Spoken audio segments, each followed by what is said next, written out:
दोस्तों, आज जनाब अकबरुद्दीन ओवैसी साहब के स्पीकर के कार्यकाल समाप्त हो गए हैं और न्यू स्पीकर, नवनिर्माण स्पीकर जो है उनके चुनाव कर लिए गए हैं। बताएंगे दोस्तों कि मजलिस इत्तेहादुल मुस्लिमीन के फ्लोर लीडर जनाब अकबरुद्दीन ओवैसी साहब की कुछ दिनों की जो सफर रही, इससे पहले जनाब अकबरुद्दीन ओवैसी साहब कल हुए संसद में हमले, इसको हमला बोला जाए या फिर संसद में की गई तमाम प्रयासों में जो तीनों नौजवान अरेस्ट किए गए हैं, उनको देखते हुए जनाब अकबरुद्दीन ओवैसी साहब ने तमाम सिक्योरिटी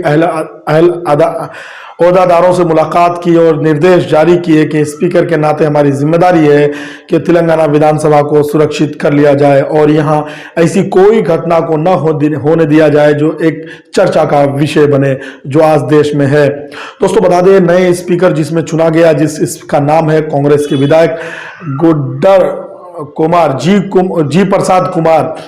गुड्डम प्रसाद कुमार, वो नए स्पीकर चुने गए हैं। कांग्रेस पार्टी की तरफ से उसका नाम दिया था और सर्वसहमति से वो नए स्पीकर चुने गए और जनाब अकबरुद्दीन ओवैसी साहब ने उनको अपनी कुर्सी छोड़ करके उनको कुर्सी में विराजमान कर दिए और आज से पूरी तरह से तेलंगाना के असेंबली सेशन चालू है और सुचारू रूप से असेंबली सेशन चल रहा है और मजलिस इत्तेहादुल मुस्लिमीन का वक्त आया है उनकी नुमाइंदगी का।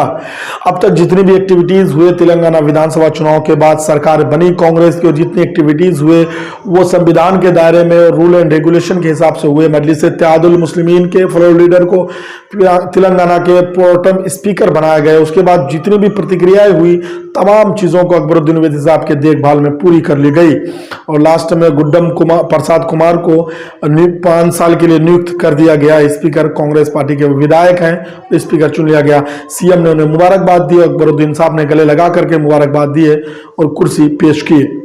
दोस्तों, बता दें कि अब पता चलेगा कि नुमाइंदगी की हकीकत क्या है। अब क्या मजलिस इत्तेहादुल मुस्लिमीन किस तरीके से कांग्रेस सरकार के आगे अपनी नुमाइंदगी पेश कर पाएगी? क्या कांग्रेस सरकार मजलिस इत्तेहादुल मुस्लिमीन के नुमाइंदों को दरकिनार करेगी या फिर मजलिस इत्तेहादुल मुस्लिमीन के नुमाइंदों को साथ में लेकर के तेलंगाना की सरकार चलाएगी? ये बड़ा सवाल है, क्योंकि जितनी दूरियों के बाद रेवंत रेड्डी और मजलिस इत्तेहादुल मुस्लिमीन के विधायकों के बीच करीबी देखी गई है, इससे यह जाहिरन साबित होता हुआ दिख रहा है कि आने वाले 5 साल में मजलिस इत्तेहादुल मुस्लिमीन के नुमाइंदों का अच्छा खासा वर्चस्व रहेगा इन सरकार में और सरकार भी काफी हिमायत भी करते हुए नजर आ सकते हैं मजलिस इत्तेहादुल मुस्लिमीन के सातों विधायक के।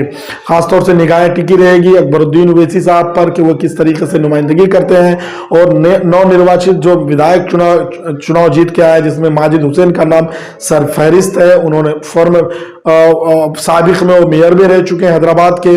तो ऐसे में बड़ा सवाल होता है कि आने वाले समय किस तरीके से मजलिस इत्तेहादुल मुस्लिमीन की नुमाइंदगी रहेगी। इस पर देख हमारी नजरें बनी।